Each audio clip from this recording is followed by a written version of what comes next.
منا کی وہ وادی آج بھی اس کہانی کو اور اس یاد کو تازہ کر رہی ہے۔ حضرت خلیل اللہ کے ہاں اولاد نہیں ہے۔ حضرت سارہ کے بعد حضرت ہاجرہ سلام اللہ علیہا سے نکاح فرمایا، اور اللہ تعالیٰ نے حضرت ہاجرہ کے بطن سے ایک پیارا بیٹا عطا کیا جس کا نام اسماعیل رکھا۔ لیکن آزمائش یہ آئی، حکم یہ ہوا کہ میرے خلیل اگر مجھ سے محبت کرتے ہو تو اپنے اس بیٹے کو اور اپنی اہلیہ کو وادی غیر ذی زرع میں چھوڑ آؤ، اور اللہ کے حکم کی تعمیل کرتے ہوئے اپنی زوجہ کو اور اپنے نونہال بیٹے کو وہاں چھوڑ آئے۔ پھر 13 سال کی عمر کو جب حضرت اسماعیل پہنچے تو حضرت خلیل اللہ ملنے گئے۔ ایک خواب دیکھا۔ خواب میں کیا منظر تھا کہ میں اپنے بیٹے کو ذبح کر رہا ہوں۔ اللہ اکبر! یہ کوئی آسان کام نہیں تھا، لیکن نبی کا خواب بمنزلہ وحی ہوتا ہے۔ ہمارے خواب شیطانی وسوسے بھی ہوتے ہیں، الجھے ہوئے خیالات کا عکس ادغاث احلام بھی ہوتے ہیں، اور ہمارے کچھ خواب اچھے بھی ہوتے ہیں۔ نبوت کا 46واں حصہ بھی خوابوں کو کہا گیا ہے، اچھے خوابوں کو۔ لیکن نبی کا خواب محض خیر پر مشتمل ہوتا ہے اور شیطان کے وسوسے کا نتیجہ نہیں ہوتا، یہ اللہ کی طرف سے نبی کو القاء کی گئی بات ہوتی ہے۔ اب حضرت ابراہیم علیہ السلام کو خواب یہ آتا ہے کہ میں اپنے بیٹے کو ذبح کر رہا ہوں۔ 13 سال کا نونہال بیٹا، اور بیٹا بھی وہ جو اللہ سے دعائیں مانگ مانگ کے لیا گیا۔ حکم ہے کہ اس بیٹے کو میری رضا کے لیے ذبح کر دو۔ اللہ اکبر! حضرت خلیل اللہ اٹھے، بیدار ہوئے اور اس خواب کی تکمیل کے لیے آمادہ ہو گئے۔ اپنی زوجہ سے کہا، زوجہ محترمہ حضرت ہاجرہ سلام اللہ علیہا سے کہا کہ بیٹے کو تیار کر دو، دوست کی دعوت پہ لے جانا ہے۔ خلیل عربی میں دوست کہتے ہیں، اور اللہ نے حضرت ابراہیم کو خلیل اللہ اپنا دوست قرار دیا تھا، تو کہا دوست کے بلاوے پہ جانا ہے، دوست کی دعوت پہ جانا ہے، تو بیٹے کو تیار کر دو۔ حضرت ہاجرہ شہزادے کو تیار کر دیتی ہیں، مانگ سجاتی ہیں، تیل لگاتی ہیں، خوبصورت کپڑے پہناتی ہیں۔ بیٹا تیار ہوتا ہے اور باپ اپنے بیٹے کو لے کر کے منا کی وادی کی جانب بڑھتا ہے۔ شیطان سمجھا کہ یہ موقع کتنا نازک ہے، اور اگر یہ قربانی ہو گئی تو قیامت تک آنے والے لوگوں کے لیے یہ نمونہ ہوگی۔ اتنا بڑا ایثار! تو حضرت ابراہیم کے پاس پہنچا اور کہا اے خلیل، اے ابراہیم، اللہ کو راضی کرنے کے اور تھوڑے موقع ہیں اور تھوڑے ذریعے ہیں، ضرور بیٹے کو ہی ذبح کر کے اللہ راضی ہوتا ہے؟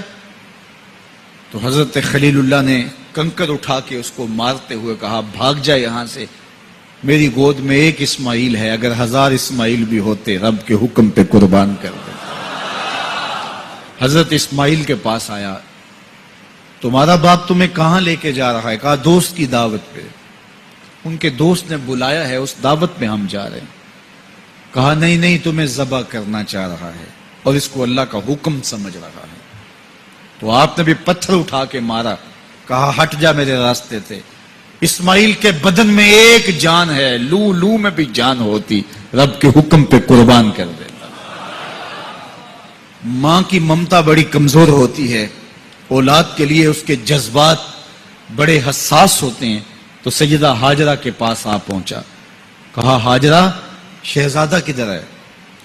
کہا کہ باپ بیٹے کو لے کر کے دوست کی دعوت پہ گیا ہے۔ کہا کہ وہ تو ذبح کرنے لے جا رہا ہے۔ کہا کوئی سوچ کے بات کر، وہ بیٹے کو ذبح کرے گا جس کو اللہ سے مانگ مانگ کے لیا، بڑھاپے کا سہارا، عصائے پیری، راتوں کے رت جگے، سسکیاں، آہیں اور دعائیں اور التجائیں اور تمنائیں اللہ کے حضور کر کر کے رب سے مانگ مانگ کے بیٹا لیا، اور اس کو اپنے ہاتھوں سے ذبح کر دے گا؟ بیٹا تو نالائق بھی ہو تو کوئی باپ اسے ذبح نہیں کرتا۔ یہ بیٹا، اس کی آنکھوں میں تو نور اور چمک اور روشنی نبوت کی نظر آ رہی ہے، بھلا باپ کیسے ذبح کرے گا؟ تو کہا وہ اسے اللہ کا حکم سمجھ رہا ہے. کہا اچھا؟ کہا ہاں. تو حضرت حاجرہ نے کہا ظالم تو کہیں شیطان تو نہیں ہے؟ میری گود میں آج ایک اسماعیل ہے، اگر رب کا حکم ہے تو 1000 اسماعیل بھی ہوتا تو قربان کر. ماں کی ممتا پہ قربان جائیے، بیٹے کی وفاداری پہ قربان جائیے، اور باپ کی اللہ کے حکم کی تعمیل اور ایثار کے جذبوں پہ قربان جائیے. جب وادی منا میں پہنچے تو حضرت اسماعیل علیہ السلام کو حضرت خلیل اللہ نے کہا یا بنیا، اے میرے بیٹے.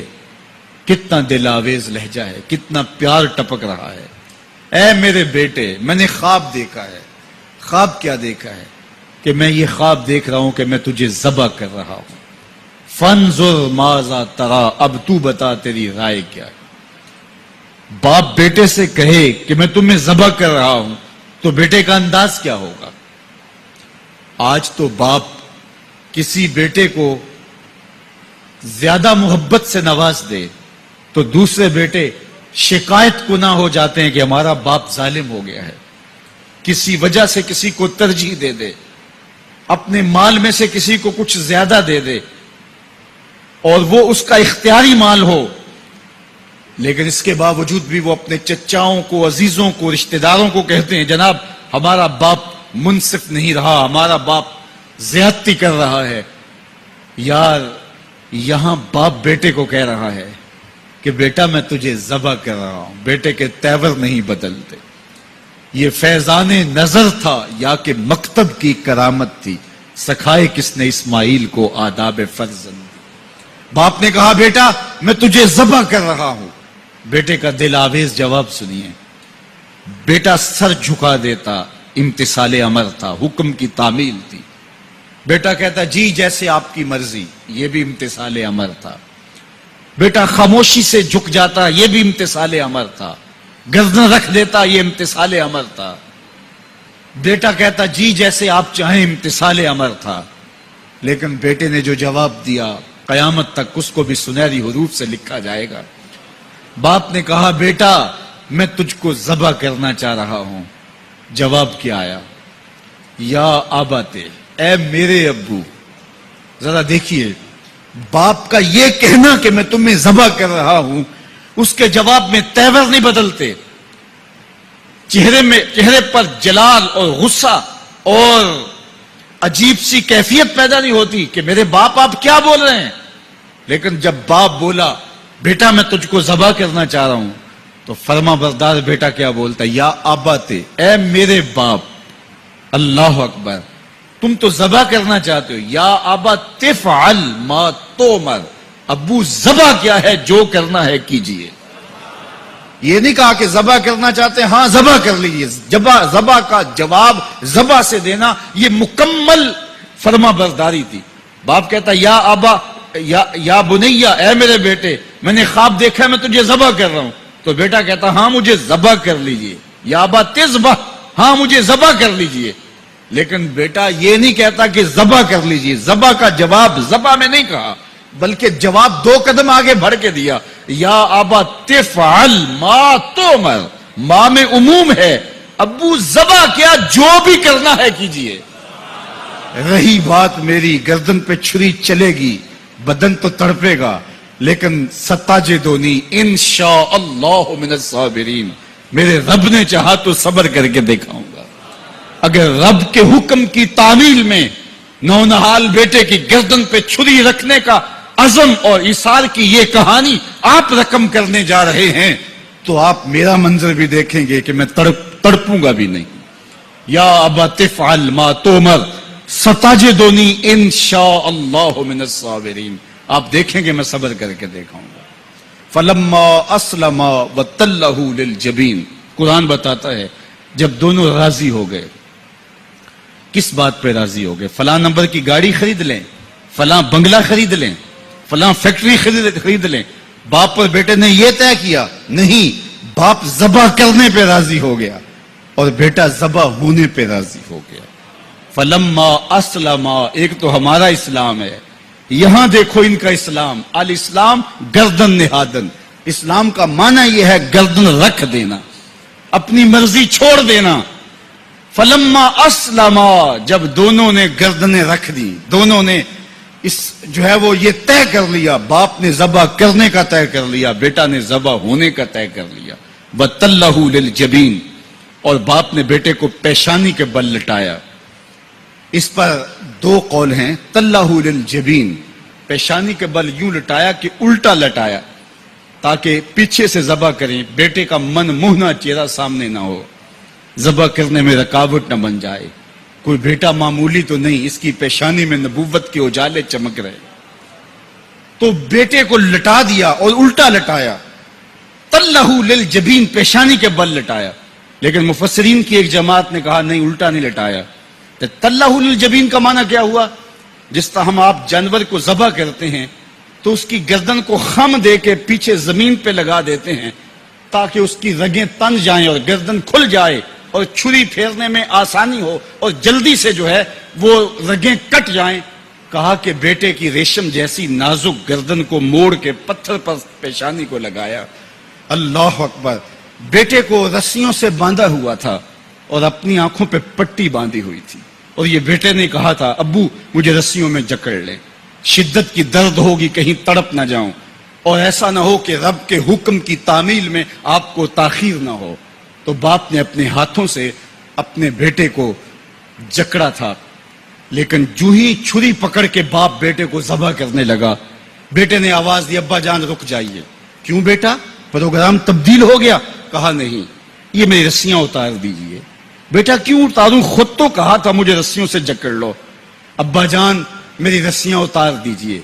کہیں کل کا مورخ یہ نہ لکھے باپ ذبح کرنا چاہتا تھا، بیٹا ہونا نہیں چاہتا تھا.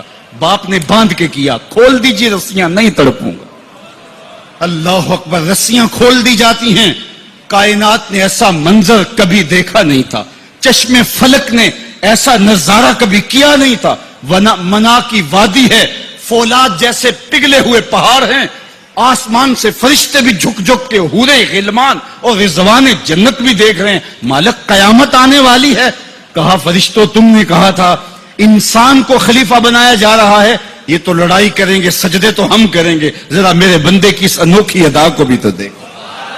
لاؤ سارے سجدے، اپنے قیام لاؤ، اپنے رکوع اور اپنے سجود لاؤ، اور میرے بندے کے اس جذبہ ایثار کے مقابلے میں رکھو. اللہ اکبر. حضرت خلیل اپنے نونہال بیٹے کو فلما اسلما وتلہ للجبین، قرآن نے منظر نگاری کی ہے کہ جب باپ بیٹا راضی ہو گئے، باپ ذبح کرنے پہ راضی ہو گیا. منا کی وادی ہے، کوئی تیسرا شخص نہیں ہے، پگھلے ہوئے پہاڑ ہیں، آسمان کا منظر ہے، ہاتھوں میں چھری پکڑی ہے، زمین تھرانے لگی، عرش کانپنے لگا، وادی پہ راشا تاری ہے. سورج سے یہ منظر نہیں دیکھا جا رہا، کارکنان قضاء و قدر کی چیخیں نکل رہی ہیں. مالک یہ کیا ہونے جا رہا ہے؟ کہا ذرا میرے بندے کی ادا تو دیکھو.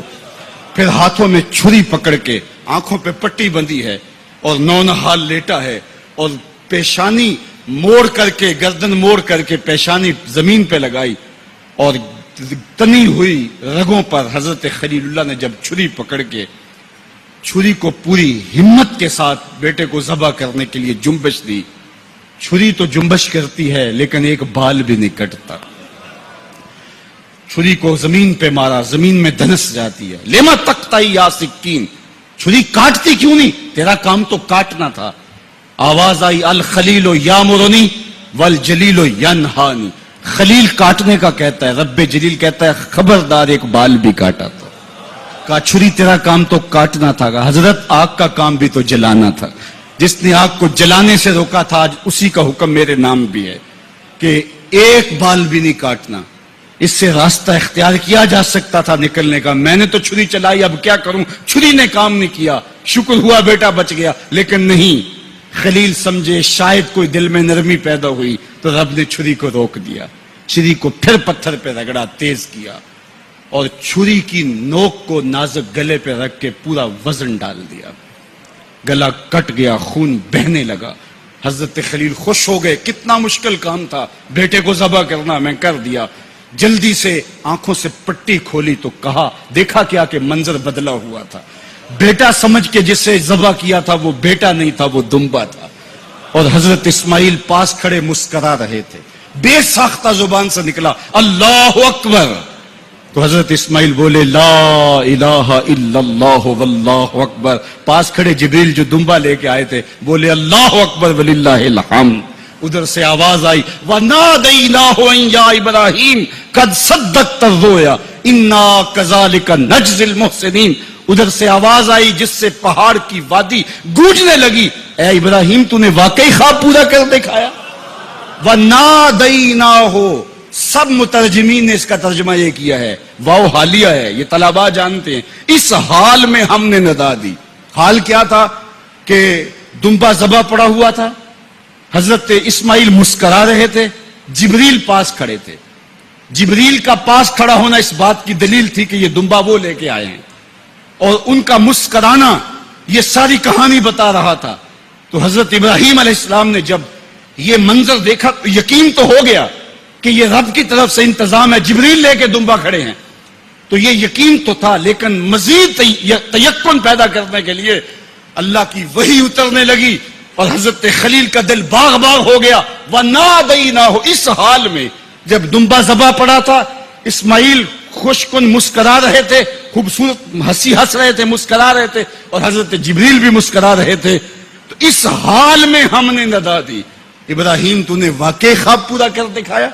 سب نے یہ ترجمہ کیا اس حال میں ہم نے ندا دی, کیونکہ واو حالیہ ہے. لیکن ٹھنڈ نہیں پڑتی تھی. ٹھنڈ تب پڑی جب کنز الایمان کھولا. تو میرے امام نے اس کا جو ترجمہ کیا آپ اشش کر اٹھیں گے. سب نے کہا اس حال میں ہم ندا دی کہ اے ابراہیم تو نے واقعی خواب پورا کر دکھایا. لیکن اعلی حضرت جنہوں نے قرآن کا ترجمہ ہی نہیں کیا, قرآن کی ترجمانی بھی کی ہے, انہوں نے اس کا ترجمہ کیا وَنَادَيْنَاهُ أَن يَا إِبْرَاهِيمُ. اے مخاطب اس موقع کا حال نہ پوچھ جب ہم نے ندا دی. پھر کیا عالم ہوا کہ جب ہم نے آواز دی, یقین تو پہلے ہی پیدا ہو چکا تھا, لیکن جب وادی وحی کے اجالوں سے چمکنے لگی اور ہر سمت وحی کا نور پھیل گیا, پھر کیا حال ہوا حضرت خلیل کا. اے مخاطب پھر اس موقع کا حال نہ پوچھ جب ہم نے ندا دی.